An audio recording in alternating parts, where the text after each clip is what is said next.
ભારતની ભૂમિનો કણે કણ પવિત્ર છે કે જ્યાં ભગવાન રામ અને કૃષ્ણ નાચ્યા. ઋષિ મુનિઓએ અને આચાર્યોએ જ્ઞાનની ધારા વહાવી. સંતો ભક્તોએ પ્રેમ અને ભક્તિ દ્વારા અનેક જ્ઞાનના દીવડા પ્રગટાવ્યા. ભક્તિ, ત્યાગ અને પવિત્રતાની આધારશિલા ઉપર ફૂલેલા ફાલેલા સનાતન ધર્મમાં એક સદ્ગુણના માટે પોતાનું સર્વસ્વ અર્પણ કરનાર મહાન સંતોના દર્શન થાય છે. ભારતના આકાશમાં ઝગમગતો એવો જ એક ધ્રુવ તારો એટલે ગુરુ રામાનંદ. આજે આપણે સંત ગુરુ રામાનંદને વંદન કરીએ. ઉત્તર પ્રદેશ રાજ્યમાં પ્રયાગરાજ ધામમાં બ્રાહ્મણ પિતા પુણ્ય સદન શર્મા અને માતા સુશીલા દેવીના ઘેર સંવત 1356 મહાવદ સાતમના દિવસે સંત ગુરુ રામાનંદનો જન્મ થયેલ. ગુરુ રામાનંદે સંવત 1381માં ગુરુ રાઘવાનંદજી પાસે જ્ઞાનની નગરી કાશીમાં વસંત પંચમીના પવિત્ર દિવસે દીક્ષા ગ્રહણ કરેલી. ગુરુ રામાનંદે બાળપણમાં જ વેદ, ઉપનિષદ, ગીતા, ભાગવત, રામાયણ, બ્રહ્મસૂત્રો, વ્યાકરણશાસ્ત્ર જેવા સનાતન સંસ્કૃતિના મહાન ગ્રંથોનો અભ્યાસ કર્યો. એમ કહેવાય છે કે ગુરુ રામાનંદની ઉંમર જ્યારે 4 વર્ષની હતી ત્યારે તેમના પિતાજીએ તેમની સામે અનેક પ્રકારની ભોજન સામગ્રી મૂકી. તેમાંથી તેમણે ખીર પસંદ કરી એટલે ખીરનું ભોજન તેમને આજીવન પ્રિય હતું. ગુરુ રામાનંદ એક પાઠી હતા.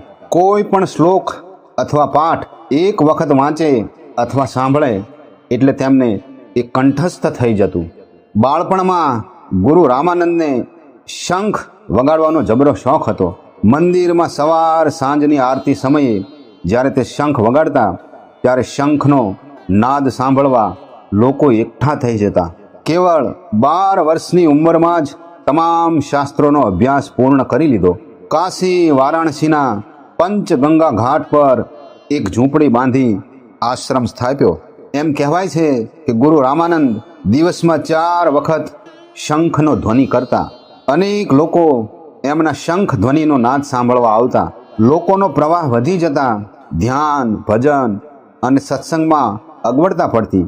તેથી સવારમાં એક જ વાર શંખ ધ્વનિ કરતા.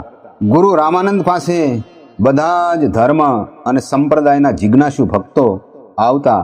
હિન્દુ, મુસલમાન, જૈન, બૌદ્ધ, વેદાંતી, શૈવપંથી બધા જ જિજ્ઞાસુ ભક્તોને પ્રેમથી જ્ઞાન ઉપદેશ કરતા. માનવ માત્ર માટે ગુરુ રામાનંદે મુક્તિના દ્વાર ખોલી નાખ્યા અને સનાતન સંસ્કૃતિનો શંખ ધ્વનિ કર્યો. ગુરુ રામાનંદના પ્રમુખ શિષ્યોમાં જોઈએ તો સંત કબીર, સંત રોહિદાસ, સંત પીપાજી, સંત ધનાજી, સંત સેનાજી, સંત અનંતાનંદજી, સંત ભાવાનંદજી, સંત યોગાનંદજી, સંત નરહરિયાનંદજી, સંત ગાલવાનંદજી, સંત પદ્માવતી જેવા મહાન સંતોએ સમગ્ર ભારત વર્ષને જાગૃત કર્યું.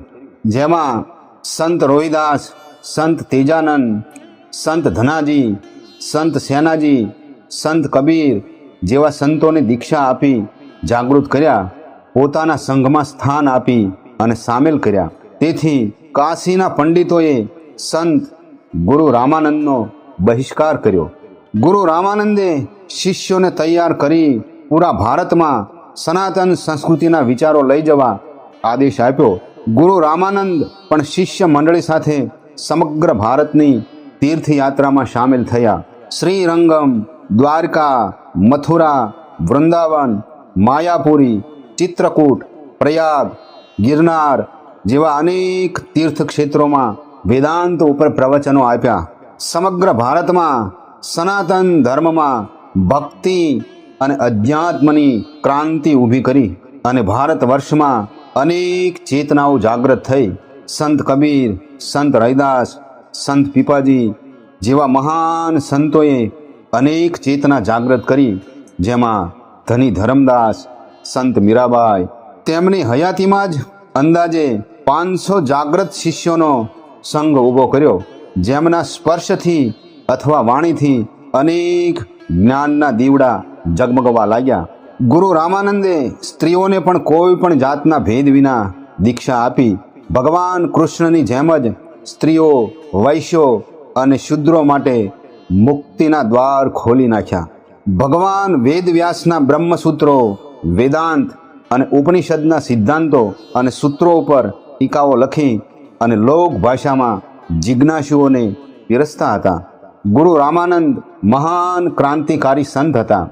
તેમની હયાતીમાં જ આશ્રમની સ્થાપના કરી અને સંઘની રચના કરી અને મુખ્ય શિષ્યોને દીક્ષાની જવાબદારી સોંપવામાં આવી, જેમાં સંત અનંતાનંદ અને તેમના શિષ્ય સંત પરહરિયા બાબાને ગલતા સ્થાન જયપુર રાજસ્થાનમાં તથા મથુરા, સંત સુરસુરાનંદને બિહાર અને આબુ રાજસ્થાનમાં, સંત નરહરિયાનંદને ગઢલખા, જંજીર, અયોધ્યા, સંત સુખાનંદજીને ચિત્રકૂટ, શેખાવટી, જયપુર અને જામડોલી, સંત કબીરજીને કાશી, ધાધી, સિરસી, બિહાર, બાંધોગઢ, સંત ભાવાનંદને ગઢ મુક્તેશ્વર, ઉત્તર પ્રદેશ, સંત પીપાજીને રામડા, બેટ દ્વારકા, ગુજરાત, ગાંગરોરગઢ, રાજસ્થાન, સંત યોગાનંદજીને આરા, બિહાર, સંત રોહિદાસને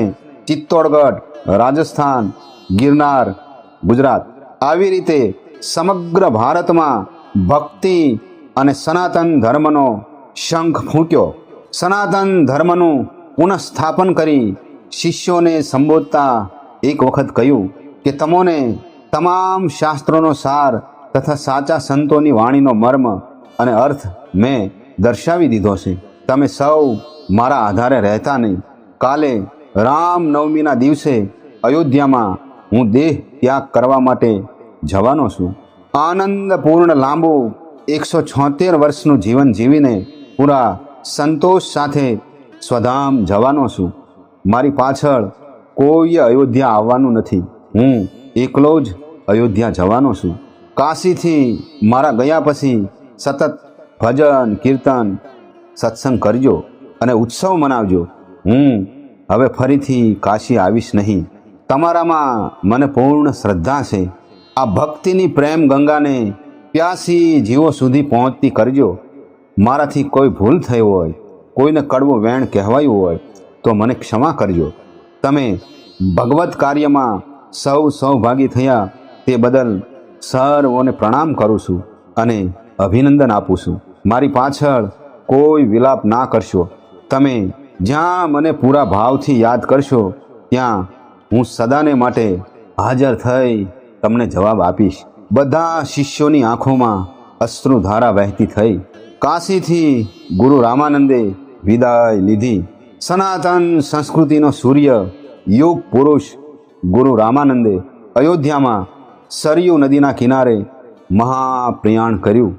જેમણે માનવ માત્ર માટે મુક્તિના દ્વાર ખોલી નાખ્યા એવા યુગ પુરુષ, અવતારી પુરુષ, જેમણે પ્રગટાવેલા દીવડા આજે પણ સમગ્ર વિશ્વમાં પ્રકાશ પાથરી રહ્યા છે એવા મહામાનવ ગુરુ રામાનંદને આજે આપણે ભાવથી વંદન કરીએ.